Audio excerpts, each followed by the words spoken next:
We are getting to the end of the trimester, which right now for you guys, third trimester, 2021, getting close to summer. So looking forward to that. Let's get through this. We're going to tackle four, I would say really two laws, but there's really four technically, but two big ones that you should be aware of and you're going to be required to be aware of and tested on and quizzed on. So let's just dive in. You know what a log is. It's really a representation of an exponential equation. You got to get that through the old noggin. It's another way of looking at something. So it's kind of like hello and hola. Over time, hola, you don't think about it, just hola, just comes out. Same thing with logs. Take some time, got to work with it, but now we're going to add a little bit.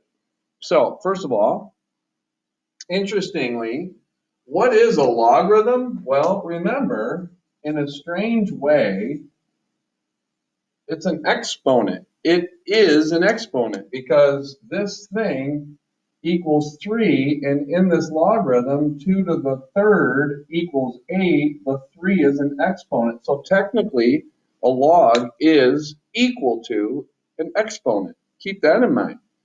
Now, so there's some similarities between the rules you've learned about exponents. For example, x squared times x cubed equals x to the fifth. So you guys have been taught when the bases are the same and you're multiplying, you add the exponents. I mean, it's just been what you've been doing.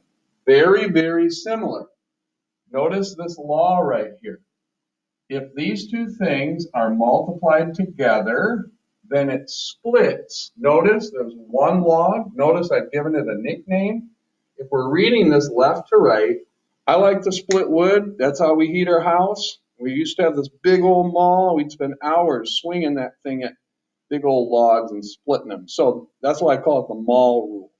Take one swing at that log mathematically, thwack, and it splits into two logs. But notice multiplication turns into addition. That's kind of what happened over here. Multiplication turned into addition.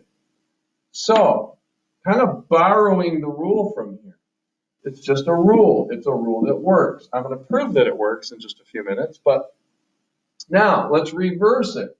In other words, if we were to read this right to left, it would say, this is the marriage rule.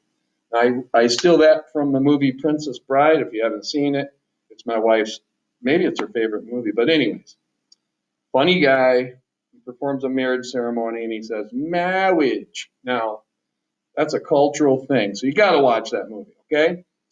Marriage, why do I call this marriage? Because the two shall become one. You know, you say that in the process of getting married. So we have two logs, and if it's addition, mathematically, we turn them into one log by multiplication. All right.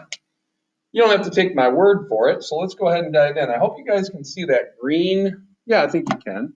So what we're going to do is we're going to just use our calculator. There is a button on there, which is a log button. Now, my calculator is right here, so I'm going to go log 6, enter, 0.778.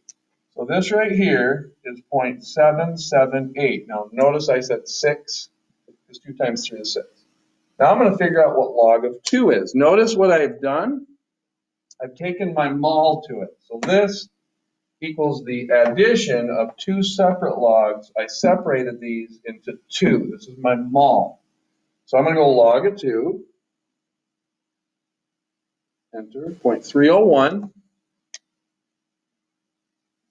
Plus, now we'll figure out what this is. Log of 3, 0.477. Well, guess what? If I add this to this, what do you think that's going to give me? You're right, 0.778. You can check that out. So, if we're going left to right, yeah, it's the mol. It splits into 2 logs. However, if we're going to go from here this way, it's marriage. The 2 logs become 1 by multiplying these 2 things together. That's law number 1. I'll be ready for law number 2 in about 2 shakes of a lamb's tail. All right, law number 2. So take a look. Old stuff. X to the 7th over x squared. What do we end up doing? We end up subtracting 2 from 7. So in a strange way, division somehow ends up forcing us to subtract. Notice, back to the mol rule, we have one log. There's division. We're going to take the mathematical mol to it, and it's going to split into 2. Notice it's the log of the top one minus the log of the bottom one.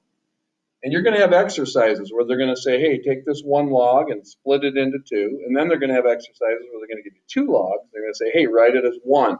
So you're either going to be using the mol rule or you're going to be using the marriage rule on your homework. So you'll get used to this language. This one says, all right, we got 2 logs. The 2 shall become 1. What is subtraction then? Well, the subtraction of 2 logs equals the log of m, the first one, over n, the second one.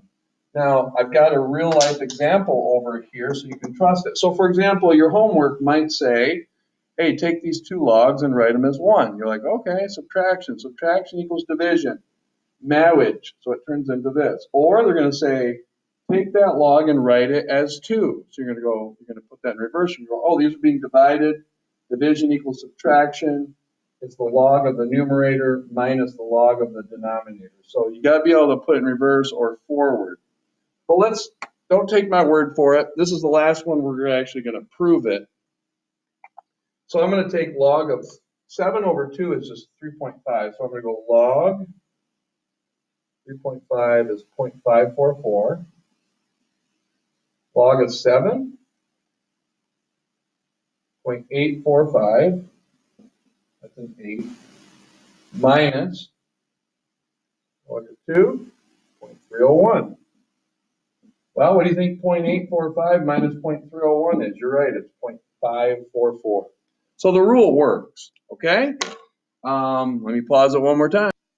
Okay, here we go, law 3. Law 3 is straightforward, doesn't take long at all. All it says is this. All right, now that looks crazy, but all it's saying is, if you have something in what we've called the answer spot being raised to an exponent, you can take that and put it in the front of your log and treat it as the coefficient. So that thing can be interchanged. Now, why would you ever want to do that? Again, you have to pause those questions. They're going to be beneficial on problems that are coming up. You just have to trust me on that. So here's an example. Here's my k. Where can I put it if I want? I can put it in the front of the log and then remove it. Or I can go this way. If that's in front, that can actually jump up as the exponent. So again, every rule is like 2 rules. Now let's prove this to you. If I say, all right, let's figure out what this is using the calculator, we'd go log of 100. I'm not going to use a calculator on this one because it's going to help you understand something that's coming. Isn't there an invisible 10 right there? And isn't every logarithm actually equal to an exponent? So 10 to the what power is 100? Well, this would be 2. Okay? Now, if you don't believe that, all you got to do is take your calculator. I'm going to clear this out. And I'm going to take log of 100. Log 100. Bang! It says 2. Well, makes sense. 10 squared equals 100. So this equals 2. I'm going to go over here.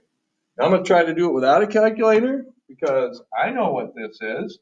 If I take that off to the side and just look at the log, I know there's an invisible 10 there because there's nothing there. I know that's in my answer spot. I know all logs are equal to x.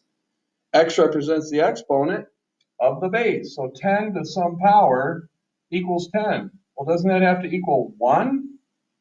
And so if I take that out and make it 1, what's 1 times 2? Well, that'd be 2. So that rule does work. So with that being said, I'm warming you up to another rule, and you just have to kind of know this, and you'll get better at it.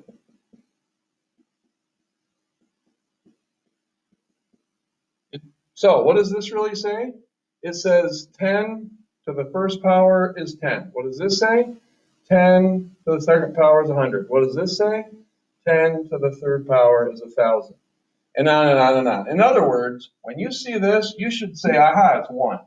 Aha, that's 2. Aha, that's 3. And you just have to get better and better at it. I know you're new to this, and it might take a little time, but get better at it. The more you're introduced to it, the more natural it will feel. Here's the last rule. Last rule is pretty simple. Well, if this matches this, they're saying it equals 1. If this matches this, they're saying it equals 1. If this matches this, they're saying it equals 1. Is that true? Well, it has to be if you understand logs. 6 to the first power is 6. 10 to the first power is 10. 2 to the first power is 2. Simple rule. So if you see that these two match, or these two match, or these two match, they always have to equal 1s. Bang!